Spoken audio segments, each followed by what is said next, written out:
At this point, everybody is well aware of the tragic story to one of My Hero Academia's major characters, Todoroki, and if you aren't aware of his backstory, don't watch this video. Why are you even here unless you don't care about spoilers for My Hero Academia?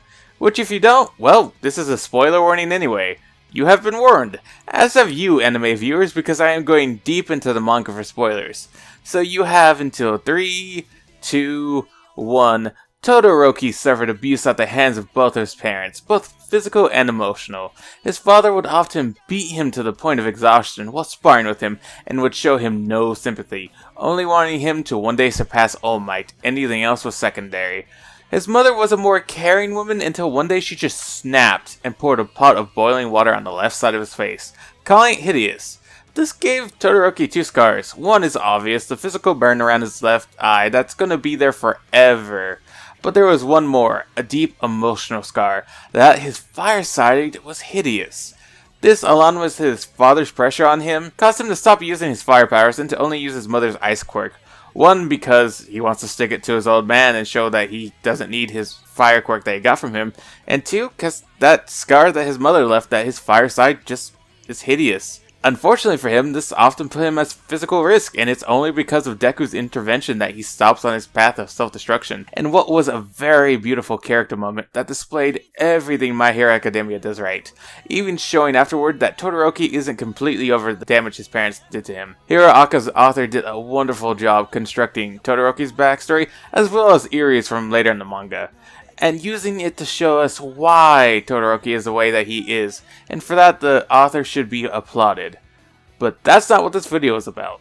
No, instead, this video is about the parts of Todoroki's story that I am unsure if the author is handling well, or if they're even capable of handling well. I want to talk about how this series deals with the abusive asshole known as Endeavor, as well as with Todoroki's abusive mother, Rei. Now, I just want to be clear, I have never been abused myself, and I am no psychologist, so I am nowhere near equipped to answer how well the Hiroaka story actually handles this subject. Instead, I want to raise some concerns and questions I have about it, and want to leave it to those who are more equipped to address and answer them. That being said, I won't be afraid to add in my own opinion if I feel like it. It is my video after all. It's just I'm not going to act like I'm any expert on the matter. So without further ado, let's cover the scum who made me want to make this video in the first place, Endeavor. Endeavor is human trash. No, that's an insult to trash. He's more a stain, and not that kind of stain. He's a stain on those he interacts with, as we see even further in the Provisional License arc, which happens later this season, with the Wind Kid, who is predisposed to dislike Todoroki due to his similarities to his father,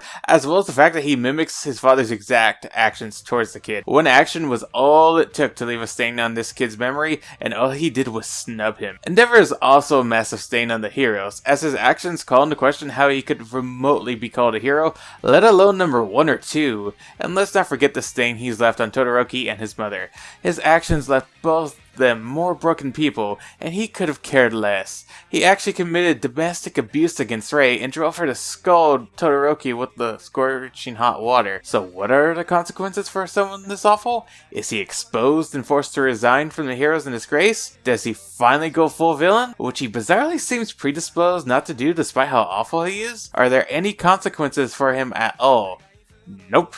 Instead, he's getting a redemption arc, which I don't know if he's quite earned, to be honest. This is a man who's committed terrible atrocities against his own family, and is now someone who we're supposed to be rooting for to go through a change? Now, don't get me wrong, I get where the change is coming from. With All Might gone, he's been thrust into the position of number 1 is being forced to try and live up to the image and legacy that his predecessor left behind. This is kind of bringing about change in him, as he even tells Todoroki that he wants to be a father Todoroki can be proud of, and isn't really angry when he slaps his hand away, noting Todoroki has every right to do so. It's also shown that he's checked on his wife before all of this even started. Hell, he even left a flower for her that she told him that she liked.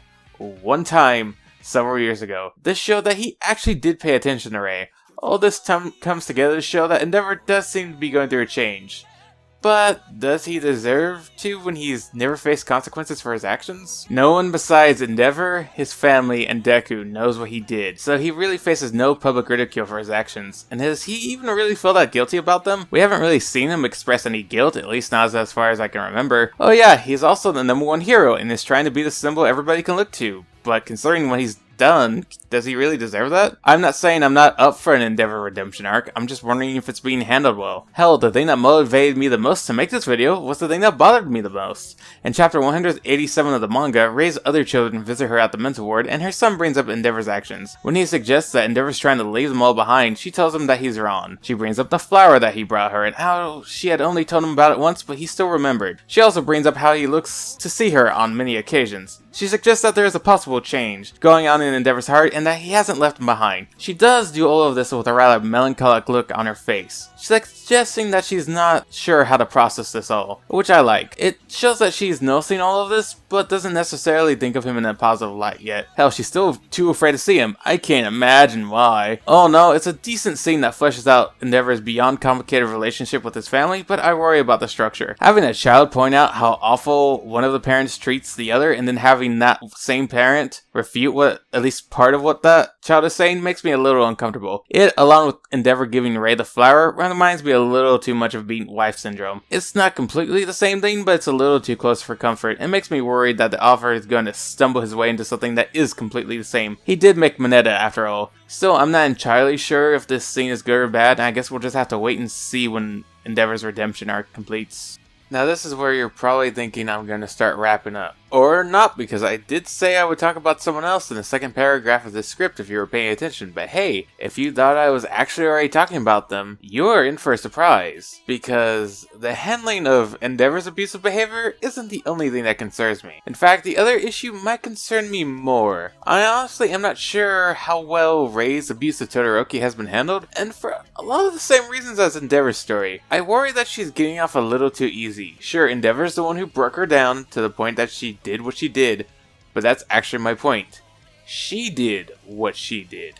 Endeavor didn't hold a gun to her head and make her scar Todoroki to such a horrific extent. Sure, the pressure he and her family put on her might have been horrible, but they still don't justify her actions or let her get off scot-free from them. I honestly think too much of the My Hero Academia community and the author himself are willing to heave the blame for her actions on Endeavor, and I wholeheartedly disagree. Sure, she is forced into a mental ward and doesn't see Todoroki for a long time because of her actions, but it's not like she's really condemned for them. Her other two kids go visit her all the time, it seems, and seem to put the responsibility for her actions squarely at Endeavor's feet. Hell, Todoroki just kind of accepts an apology from her when he finally sees her again, which is cool because that's his decision, but I think there was a missed opportunity to have a scene about him confronting her about it, and her having to take responsibility for what she did and earnestly apologize to him. Instead, it's just kind of mentioned and we don't get to see much of it, and we're just supposed to accept that, but I'm sorry, I don't. I haven't got to see her be remorseful for her actions, and that's kind of makes it hard to accept her apology the same way Todoroki has. I worry that the author just let her off a little too scot-free. Again though, I could be wrong. I just worry that the author isn't handling this the best way he could. But what do I know? I'm just some scrub making a YouTube video that many of you are probably scoffing at in regards to its quality right now. And my response to that is for you to discuss about this in the comments below. How do you feel about Endeavor's character arc? Do you think he's getting off scot-free? Do you agree with me about Rei? Or do you think I'm full of monkey crap? And most importantly, do you think the author, Kohei Horikoshi, is handling all of this well? Let me know in the comments below and I'll argue with you in them later. Bye bye. The comment section below. And until then, excuse the sudden mic quality drop. I had some audio issues. I'll see you in the next one.